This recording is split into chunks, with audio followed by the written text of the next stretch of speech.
जय हिंद दोस्तों, मैं हूं मेजर गौरवारी और आप देख रहे हैं मेजरली राइट। अच्छा दोस्तों, पाकिस्तान ने रेफ्यूजीज से पैसा नोचना शुरू कर दिया। याद है आपको, मैंने आपको बताया था कि पाकिस्तान ने अफगान जो कि 20, 30, 40 साल से पाकिस्तान में रह रहे थे, जिनके बच्चे, जिनके पोते वहां पे हो गए और उनके घर हैं, उनके बिजनेसेस हैं, इन्होंने बोला सबको निकालो। 1.7 मिलियन यानी कि 17 लाख अफगानों को पाकिस्तान से धकेल रहे हैं वापस अफगानिस्तान। और हर एक अफगान से, ये बड़ी इंटरेस्टिंग चीज है, आप सुनेंगे तो आपको बुरा तो लगेगा लेकिन आपको हंसी भी आएगी। ये काम पाकिस्तान ही कर सकता है। ये ले रहे हैं जो अफगान जा रहे हैं वापस अफगानिस्तान, यानी कि ये देखो, पाकिस्तान अफगानों को क्यों वापस धकेल रहा है। पाकिस्तान ये कह रहा है देखो यार सुनो, बहुत हो गया, तुम वापस अपने देश अफगानिस्तान जाओ। ठीक है साहब, उनको निकाल दिया पाकिस्तान से, लेकिन हर एक जाते हुए अफगान से कह रहे हैं कि $830 देते जाओ यार। 830। एक तो उनका घर लूट लिया, बर्बाद कर दिया, बच्चों का स्कूल, एजुकेशन, सब कुछ लूट के उनको सड़क पे ले आए, फिर कहते हैं कि $830 भी दे दो। अब दोस्तों, इससे क्या है कि दुनिया में थू थू हुई है बड़ी, लेकिन पाकिस्तानी कहते हैं कि यार थू थू तो हमारी वैसे भी हो रही है, कोई नई बात थोड़ा ना यार कि हमारी कल थू थू हुई है पहली बार। ना ना, ये तो डेली का काम है, डेली जलील होते हैं, डेली रुसवा होते हैं, है जी। तो अब पाकिस्तान ने, as per rules, Afghan refugees can only pay the amount of $830 via credit card. उन्होंने बोला कि भैया आपको क्रेडिट कार्ड से ही पैसे देने हैं। ये देखो, गेम देखो। पाकिस्तान अपने फॉरेन एक्सचेंज रिजर्व बिल्डअप करना चाहता है। पाकिस्तान डेस्परेट है डॉलर्स के लिए। अब पाकिस्तान में जो ज्यादातर डॉलर्स हैं इलीगल है, लोगों ने अपने बैंकों में, लॉकरों में, घरों में, मैट्रेस के नीचे, अलमारियों में ये बंद रख रखे हैं, तिजोरी में बंद रख रखे हैं। अच्छा, जब क्रेडिट कार्ड से वो देगा $830 कोई अफगान, तो डायरेक्टली बैंक में जाएगा। बैंक में जाएगा तो फॉरेन एक्सचेंज के रिजर्व अपने आप बिल्डअप होंगे पाकिस्तान के। तो ये है कि जैसे वल्चर होता है ना दोस्तों, गिद्ध होता है, गिद्ध देखता है कि कोई आदमी मर गया है या मरने वाला है, तो वल्चर गोल गोल घूमता है, फिर वल्चर उसका फायदा उठाता है। तो $830 पर अफगान क्रेडिट कार्ड से। अब अफगान कह रहे हैं भाई कोई रेडी वाला, ठीक है जी, कोई रेडी वाला, कोई छोटा दुकानदार। अब पाकिस्तान में डिजिटल इकोनॉमी तो बहुत कम है, और क्रेडिट कार्ड वहां पे तो अमीरों को चोचना है। भारत जैसा थोड़ा ना कि सबके यहाँ यूपीआई लगा हुआ है फोन में। अब इंडिया में तो यूपीआई इतना ज्यादा हो गया है कि लोग कह रहे हैं ठीक है यार, डायरेक्टली यूपीआई से पेमेंट करो, डिजिटल पेमेंट करो। पाकिस्तान में ऐसा नहीं है। पाकिस्तान तो आज भी 50 साल पहले चल रहा है ना। तो पाकिस्तान में ये सब नहीं है। अब वो गरीब आदमी जो फल का स्टॉल लगाता था या ड्राइवर था, ट्रक ड्राइवर, उससे कह रहे हैं तू क्रेडिट कार्ड से $830 हमें दे, तब तेरे को हम भेजेंगे अफगानिस्तान। वेस्टर्न डिप्लोमेट्स ने यूनाइटेड नेशंस में कहा है कि यह चीज बड़ी शॉकिंग है और बड़ी शर्मनाक है। बड़ी शॉकिंग और बड़ी शर्मनाक है कि एक आदमी की, कोई भी एक जनसंख्या है, लाखों लोग हैं, आप उनकी मुसीबत का फायदा उठा रहे हो। आप कह रहे हो यार देख, जैसे एक चुटकुला दोस्तों था कि एक आदमी ना पुल पे खड़ा था, सुसाइड करने वाला था। जैसे ही कूदने वाला था तो एक आदमी बगल से आया, कह रहा भाई साहब आपके हाथ में मोबाइल फोन है? कह रहा हाँ। हाथ में घड़ी पहने हो? कहता हाँ। पर्स है? हाँ। कह रहा ये आप तो मरने जा रहे हो यार, आप जब मरने जा रहे हो तो आप इन सब चीजों का करोगे क्या? मुझे दे दो। तो आदमी कहता बात तो ठीक ही कह रहा है, ये ले मेरा पर्स, ये ले मेरा मोबाइल, ये ले मेरी घड़ी। और वो आदमी कूद के जान दे देता है अपनी।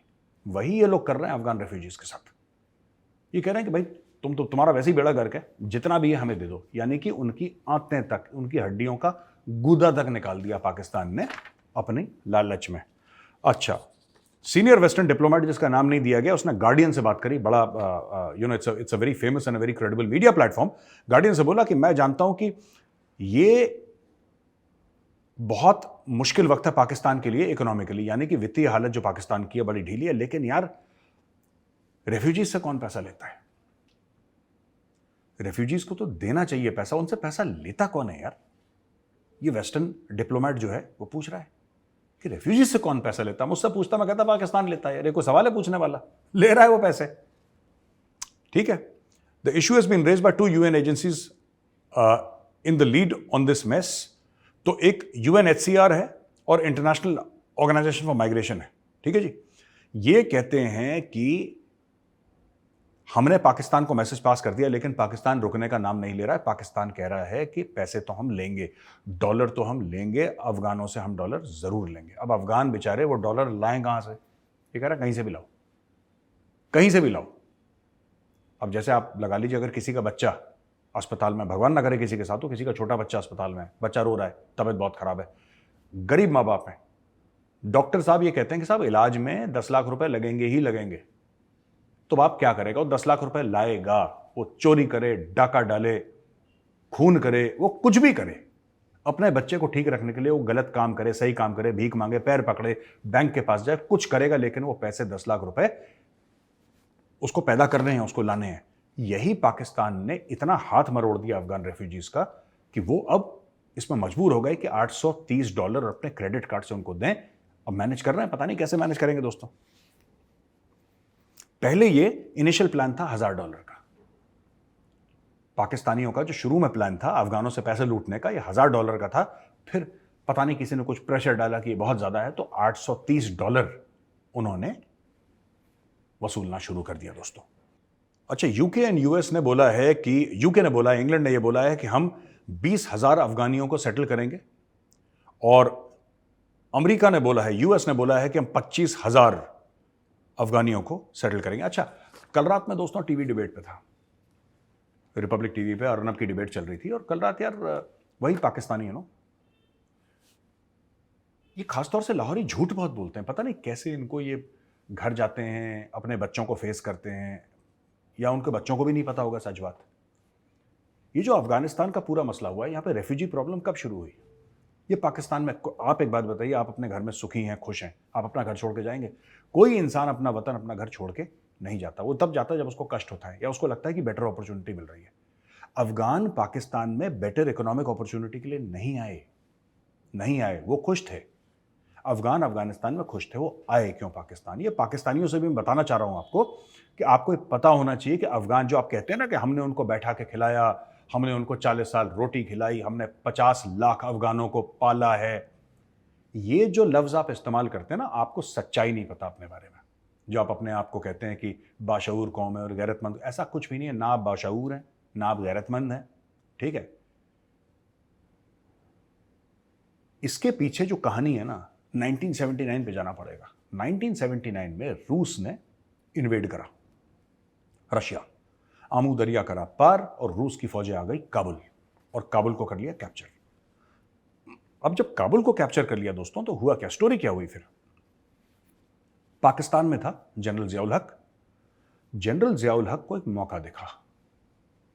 जनरल जियाउल हक ने तो बेनजीर भुट्टो का बाप जो था जुल्फिकार भुट्टो, उसको तो फांसी दिलवा दी थी उसने, एक नकली जाली केस में उसको फंसा के फांसी दिलवा दी।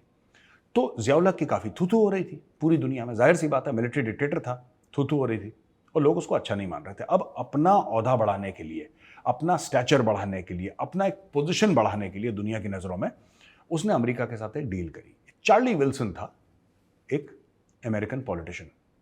इसके ऊपर एक बड़ी अच्छी पिक्चर भी आप देखिएगा, ये देखिए पोस्टर, चार्ली विल्सन्स वॉर। दोस्तों, चार्ली विल्सन्स वॉर ये एक फिल्म है, आप ये देखिएगा, बड़ी मजे की फिल्म है, और आपको पूरा इतिहास पता लग जाएगा कि पाकिस्तान ने क्या गेम खेला, ठीक है? जो पूरा हुआ ना, इसके पीछे क्या था। अब चक्कर ये हुआ कि जियाउल हक जो था पाकिस्तान का डिक्टेटर, मिलिट्री जनरल, वो आर्मी चीफ भी था, वो प्रेसिडेंट भी था पाकिस्तान का, वो गया अमेरिकन के पास एक प्लान लेके और बोला कि देखिए, आपकी तो रूस के साथ दुश्मनी है, आप और रूस की खटपट, कोल्ड वॉर चल रहा था, शीत युद्ध जिसको कहते हैं, तो जिसको फायदा उठाना था, अगर अमेरिका फायदा उठा सकता रूस का तो उठाता, अगर रूस फायदा उठा सकता अमेरिका का, किसी भी उसको नीचे दिखा के वो करता। इन दोनों की लड़ाई बहुत, जिसको कहते हैं ना, हाइट पे चली गई थी। उस वक्त पाकिस्तान ने गेम खेला बिचौलिए वाला, दलाली का। ये दलाली बीच में खाता रहता है पाकिस्तान, इसका काम ही यही है। पाकिस्तान ने बोला कि हम दलाली खाएंगे दोबारा। कैसे खाएंगे? अमेरिका को बोला कि देखो, रूसी फौज तो अफगानिस्तान में है, ठीक है? पाकिस्तान ने अमेरिका को याद दिलाया, याद है आप लोग वियतनाम में जलील हुए थे बहुत बुरी तरीके से, याद है आपको कि नहीं याद है? साइगोन याद है कि नहीं याद है? वो हेलीकॉप्टर जो एम्बेसी की छत से उड़ रहे थे और आप लोग भागे थे, वहां से जलील हुए थे। वो वियतकॉम को हथियार किसने दिए थे, याद है आपको? रूस ने दिए थे। ट्रेनिंग किसने दी थी? रूस ने दी थी। याद है कि भूल गए? अमेरिकन ने बोला बिल्कुल याद है। पाकिस्तान ने बोला कि आप अपना बदला, वियतनाम का बदला आप यहां पे लेंगे। तो अमेरिका ने पूछा भैया कैसे लेंगे? उन्होंने बोला इस तरीके से लेंगे, आप चिंता मत करो, ठीक है, आप हमें पैसे दो, हमें हथियार दो। पाकिस्तान अफगानिस्तान का बॉर्डर लगता है, हम अपने बंदे ट्रेन करेंगे मदरसों में, हम उनसे बात करेंगे इस्लामी जिहाद के बारे में, हम अपने बच्चों को यह सिखाएंगे कि जिहाद में इस्लाम मतलब काफिरों का गला काटो, ठीक है? दोस्तों वहां से शुरू हुआ ये पूरी जो मामला था ना मुजाहिदीन बनने का, ये पाकिस्तानी आईएसआई ने बनाए शुरू करे अमेरिका से पैसे लेके। और जब पाकिस्तानी आईएसआई ने ये मुजाहिदीन बनाए तो ये मुजाहिदीन भिड़ गए रूस की फौज से। जब रूस की फौज से भिड़े तो सिविल वॉर हुआ, गृह युद्ध हुआ, अफगानिस्तान में रायता फैला, हजारों लाखों लोग तितर बितर हो गए क्योंकि रोज बमबारी, रोज हेलीकॉप्टर गनशिप गांव में बम मार रहे हैं। ये सब होने लगा एक बड़े लेवल पे। करवाया किसने? पाकिस्तान ने। क्यों? पैसे। अपना रुतबा बढ़ाने के लिए पाकिस्तान ने कुछ चंद डॉलर्स के लिए और अपनी स्टैंडिंग बढ़ाने के लिए इंटरनेशनल फोरम में पाकिस्तान ने अफगानिस्तान में आग लगा दी। वो जो उसने आग लगाई तो वहां से परेशान होकर रेफ्यूजीज पाकिस्तान के अंदर भागे। अब आप बोलेंगे साहब अफगानिस्तान तो लैंडलॉक्ड है, वो सेंट्रल एशिया जा सकते थे, वो ईरान जा सकते थे, वो चाइना जा सकते थे, वो पाकिस्तान ही क्यों गए? देखिए दोस्तों, वो पाकिस्तान इसलिए गए क्योंकि पाकिस्तान के जो ट्राइबल इलाके हैं, जो उस जमाने में फाटा हुआ करता था, आज खैबर पख्तूनख्वा, फाटा, फिर बलूचिस्तान, यहां पे बहुत सारी पॉपुलेशन जो है वो पश्तो बोलती है। कल्चर वही है, इनके रिश्ते भी हैं, किसी के फूफा का लड़का, किसी के मौसा का लड़का, किसी के इसका लड़का, इसकी बेटी, वो ये सब इनके आप वही ट्राइब्स हैं, वही यूसुफजई हैं, वही अचकजई हैं, वही अफरीदी हैं, इधर भी उधर भी। तो इनको लगा कि ये अच्छी जगह है, इसलिए वो लोग पाकिस्तान आए। दोस्तों, आज की तारीख में पाकिस्तान इनको क्यों निकाल रहा है? सोचा आपने कभी? पहले क्यों नहीं निकाला? 20 साल, 20 ईयर्स अमेरिका काबुल में रहा, क्या पाकिस्तान ने इनको निकाला? नहीं निकाला। उसके पहले तालिबान थी, क्या पाकिस्तान ने निकाला? नहीं निकाला। आज क्यों निकाल रहा है? आज इसलिए निकाल रहा है, इसलिए नहीं कि आतंकवाद, तहरीक तालिबान पाकिस्तान तो कब से ठोक रहा है इनको, आज से ठोक रहा है ना। इन्होंने अब क्यों हटाया?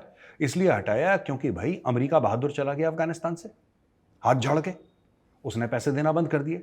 जो यूनाइटेड नेशंस रेफ्यूजीज की जो काउंसिल थी, जो पैसे देती थी इनकी देखभाल के लिए, इनकी रखरखाव के लिए, रेफ्यूजीज के, अफगान रेफ्यूजीज के, उसने पैसा देना बंद कर दिया। पैसा देना बंद कर दिया तो जो कल तक एसेट थे, जिनको ये भेजते थे रेफ्यूजी कैंप से, जाओ कश्मीर में लड़ो। मेरे टाइम पे भी जेएनके में है, जब मैं जेएनके पे था, लाइन ऑफ कंट्रोल पे इन्फिल्ट्रेट करके अफगान आते थे भारत के अंदर लड़ने के लिए। तो जब तक ये अफगानों का फायदा उठा सकते थे, इन्होंने अफगानों को फायदा उठाया, इनके घरों में आग लगाई, इनको मौत के मुंह में ढकेला, सब कुछ। आज इनको लगता है कि वो जो एसेट है ना, वो लायबिलिटी बन गया। यही दोस्तों पाकिस्तान और अफगानिस्तान के रिश्ते की सच्ची दास्तान है।